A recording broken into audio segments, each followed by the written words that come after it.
before, when you guys came into the league, something that determined kind of outcome was turnovers. Now it's quarterback, how well the quarterback does. And when, it seems like the kids now are kind of like they have their quarterback coaches. I know you guys must have had that, but is it from your experiences now, is it to the extent when you guys came into where they are now? Because it's crazy how many great quarterbacks are in the league. I actually don't think the quarterback plays as good as it used to be. Certainly understanding defenses, understanding pass concepts, being in a huddle, taking snap counts.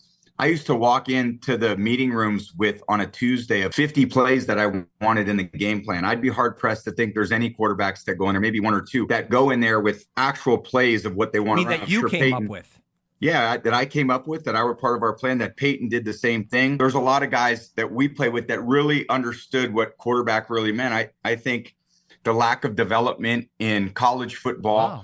Wow. I don't think there are college programs anymore. I think there's just college teams. And I think the NFL is getting less and less developed. Is that because players. of NIL? Well, yeah. I mean, I think jumping from team to team, the portal, yeah. The portal stuff, I don't think you're learning a lot of really tangible values that are going to sustain themselves over time. So the only reason why I performed the way I did over a long period of time was resilience, competitiveness. I took on every challenge. I failed a lot.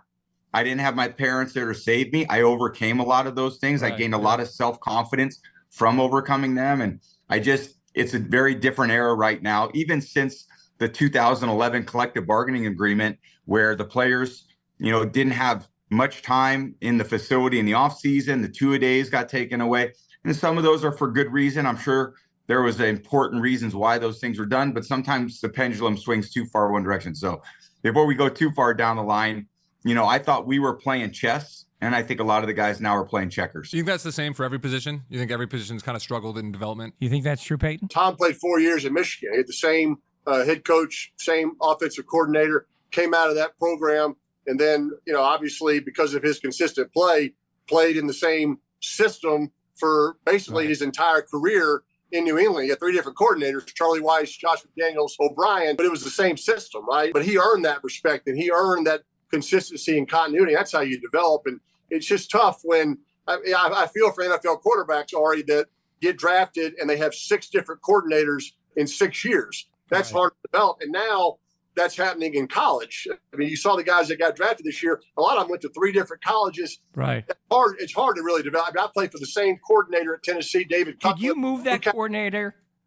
in the pros to Denver, the same? Yeah, I mean, look, I was very lucky. I had 14 years of the same coordinator in Indianapolis. And when I came to Denver, the Broncos took my Colts playbook and said, hey, circle all the plays you want to run. We'll run all those, and we'll add some plays, and we'll work together. But they basically did it, based around what may be comfortable. And Tampa did the same thing with Tom, or at least they, finally kind of got to that point. They went on to win that Super Bowl in that first year. And that just makes, good common sense. And so David Cutcliffe, my coordinator and quarterbacks coach for 4 years at Tennessee, and kind of remained my coach throughout my career, kind of my consultant. So like Tom said, it's definitely changed. It's one thing to draft them, and then you got to develop.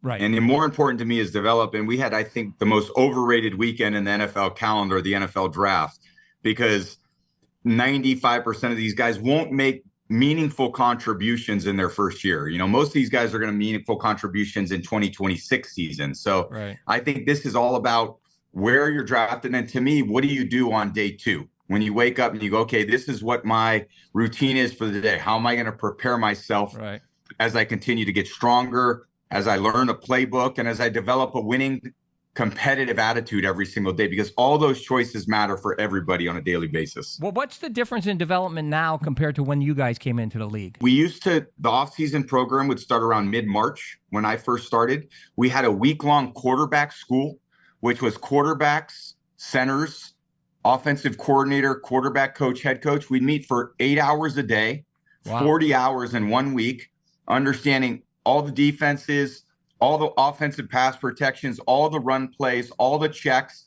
40 hours in 1 week.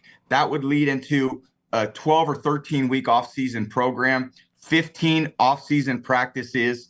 You would start training camp in late July. The first 2 weeks of training camp were 2-a-days. So there was a lot more time on task. If you want to be a great agent. You got to agent. If you want to be a great quarterback, you got to play quarterback. And I think a lot of it now, it's interesting because Is it the union that changed that? Yeah. well, yeah, it's both.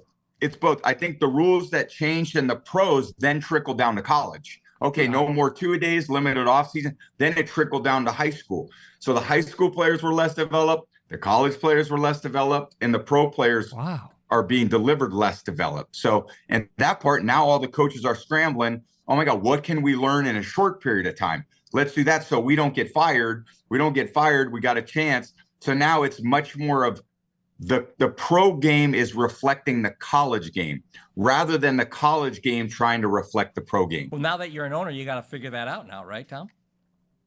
Well, we'll do our best. The first step is admitting that we have a problem.